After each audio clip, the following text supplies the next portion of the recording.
আসসালামু আলাইকুম। সুপ্রিয় সপ্তম শ্রেণীর শিক্ষার্থী, আশা করছি তোমরা সবাই ভালো আছো। আজ আমি তোমাদের বাংলাদেশ ও বিশ্ব পরিচয় তৃতীয় অধ্যায় পরিবারের শিশুর বেড়ে ওঠা এই অধ্যায়ের গুরুত্বপূর্ণ বহু নির্বাচনী প্রশ্ন এবং উত্তর নিয়ে আলোচনা করব। দেখো, ইতিপূর্বে আমরা এই অধ্যায়ের অনুশীলনীতে দেওয়া বহু নির্বাচনী এবং সৃজনশীল প্রশ্ন এবং উত্তর নিয়ে আলোচনা করেছি। আজ এখান থেকে শুরু করব।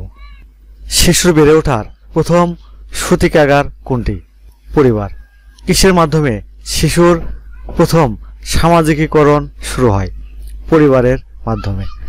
সমাজের ক্ষুদ্রতম একক কোনটি? পরিবার। রিমি এমন একটি জায়গায় থাকে যেটি একটি চিরস্থায়ী সামাজিক সংগঠন। এখানে কিসের কথা বলা হয়েছে? পরিবার। রিফাজ বিয়ে করে তার স্ত্রীকে নিয়ে শহরে থাকে। রিফাজ কোন ধরনের পরিবারে বাস করে? একক পরিবার। বাংলাদেশের কোথায় একক পরিবারের সংখ্যা বেশি? শহর অঞ্চলে। কয়েকটি একক পরিবার মিলে কোনটি গঠিত হয়? যৌথ পরিবার। বাংলাদেশের কোথায় যৌথ পরিবার দেখা যায়? গ্রাম অঞ্চলে। পরিবারের প্রত্যেক সদস্যদেরই থাকে 1 নম্বর দায়িত্ব, 2 নম্বর অহংকার, 3 নম্বর কর্তব্য। নিচের কোনটি সঠিক? সঠিক উত্তর ক, 1 এবং 3। পরিবারের প্রধান দায়িত্ব হল বংশরক্ষা, সামাজিকীকরণ, আত্মরক্ষা। নিচের কোনটি সঠিক? সঠিক উত্তর ক, 1 এবং 2। বংশরক্ষা এবং সামাজিকীকরণ দুটি সঠিক। যৌথ পরিবার দেখা যায় চীন, বাংলাদেশ, ভারত। নিচের কোনটি সঠিক? সঠিক উত্তর গ, 2 এবং 3। নিচের অনুচ্ছেদটি পড়ে 12 ও 13 নং প্রশ্নের উত্তর দাও। প্রিয়কদের পরিবারের সদস্য সংখ্যা 11 জন। দাদা দাদি ও এক চাচার ছেলে মেয়ে সহ একত্রে বাস করে। সে একটি স্থানীয় প্রাথমিক বিদ্যালয়ে 3য় শ্রেণীতে পড়ে। অপরদিকে তার মামা মামির 2 সন্তান মুন্না ও মিমি একটি ক্যাডেট স্কুলে ইংলিশ মিডিয়ামে পড়ে। মিমিদের পরিবার কেমন? একক। উদ্দীপকে প্রিয়ক সম্পর্কে বলা যায়। প্রিয়ক যৌথ পরিবারে বাস করে। তার পরিবার পিতৃতান্ত্রিক। শিক্ষা প্রতিষ্ঠান থেকে সামাজিকীকরণের শিক্ষাগুলো পাচ্ছে। নিচের কোনটি সঠিক? সঠিক উত্তর ঘ, 3টি সঠিক। বাংলাদেশের অধিকাংশ লোক কোথায় বাস করে? গ্রামে। বাংলাদেশের মানুষ প্রধানত কিসের উপর নির্ভরশীল? কৃষিকাজের। রূপা শহরে বাস করে। সেখানকার পরিবারের প্রধান রূপটি কোনটি? ক্ষুদ্র পরিবার। গ্রামীণ পরিবারের ক্ষমতা কার হাতে ন্যস্ত থাকে? পিতার। গ্রামীণ যৌথ পরিবার ভেঙে কোন ধরনের পরিবার সৃষ্টি হয়েছে? একক পরিবার। বর্তমানে কোথায় শহরে পরিবর্তনের ছোঁয়া লেগেছে? গ্রামে। কোনটি শিশুর সামাজিকীকরণে প্রথম ভূমিকা রাখে? পরিবার। শিশুর প্রাথমিক শিক্ষা গ্রহণে কোনটির ভূমিকা গুরুত্বপূর্ণ? পরিবার। শিশু প্রথম শিক্ষা জগতে প্রবেশ করে কার মাধ্যমে? বাবা মা।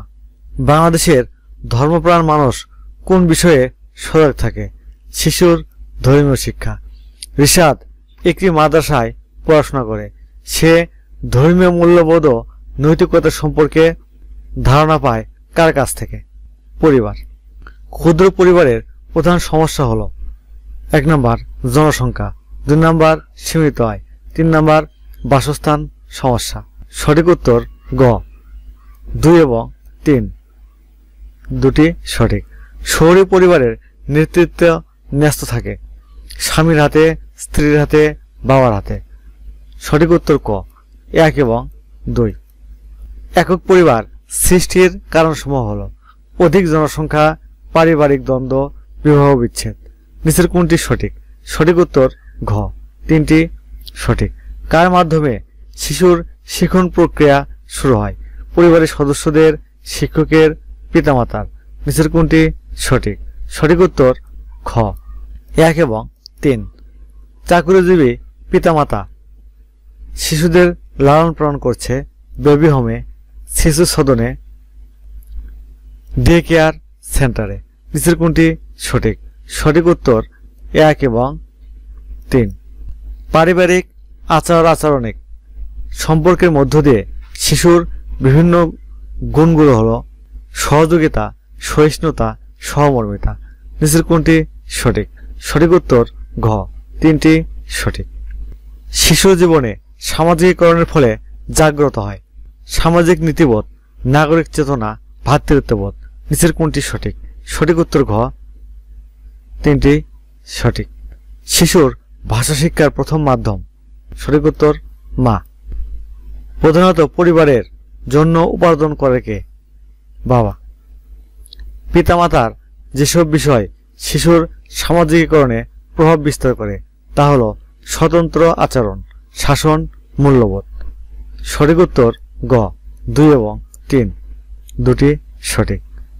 শিশুর সুষ্ঠু সামাজিকীকরণের জন্য প্রয়োজন সুন্দর পারিবারিক পরিবেশ, ঝগড়া বিবাদ, মনোমালিন্য।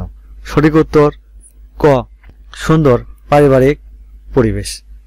চাকরিজীবী পিতামাতার সন্তানকে নির্ভর করতে হয় গৃহভিত্তির উপর, দাদা দাদির উপর, আত্মীয় স্বজনের উপর।